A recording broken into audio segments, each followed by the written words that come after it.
Man, let me tell y'all about my fishing trip this morning while we knock out this walk-run session. So I woke up this morning and I decided to go back trout fishing to the place that I went yesterday before it got dark. Whew. And beside the place I went yesterday is the super known part, public part that everybody tries to stop at and fish at. It's just easy access. But the place closest to it, you damn near gotta go down the side of a mountain to get to the water. So today I went to that part. Then I finally got down to the corner of the water that I wanted to get to. Two guys had already beat me down, but luckily they didn't get the spot that I wanted. Got down there, took my time, sat around, looked at the water, looked around, didn't see any bugs flying, didn't see any fish actively feeding on the surface. And after sitting there for a little bit, I was kind of like, well, if I want to find out anything, I guess I need to do a dry dropper to see what they prefer.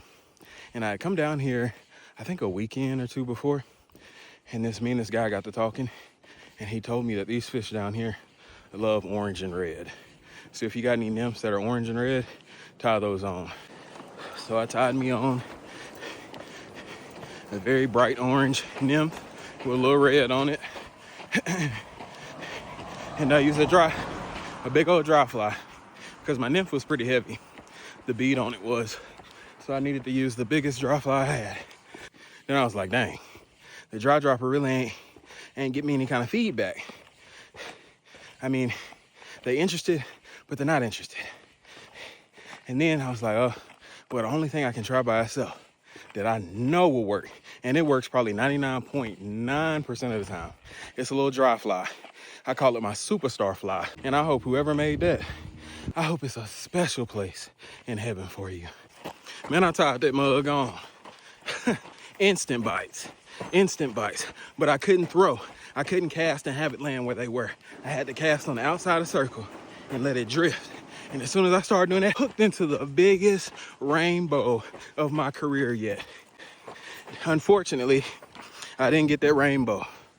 He was about 3 foot from me, had the line as tight as I could have it,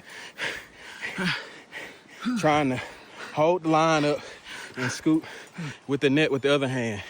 Terrible. He went under a rock and popped off. And then after the rainbow, I think I hooked a good-sized brook. No, it was brown. I hooked a good-sized brown. And then I think the next fish that I hooked, that it just popped off instantly, it was a, what are those called, a grayling. I hooked another big grayling. And then after that brown, that's when I got my first cutty of the day. I successfully hooked and netted my first cutthroat trout for the day. Boy, was that thing pretty. And then after that cutthroat, I was like, oh, I'm good. I'm good for the day. Let me go get my run in. Maybe let me go back home and clean a little bit. I might come out this evening when it cool off.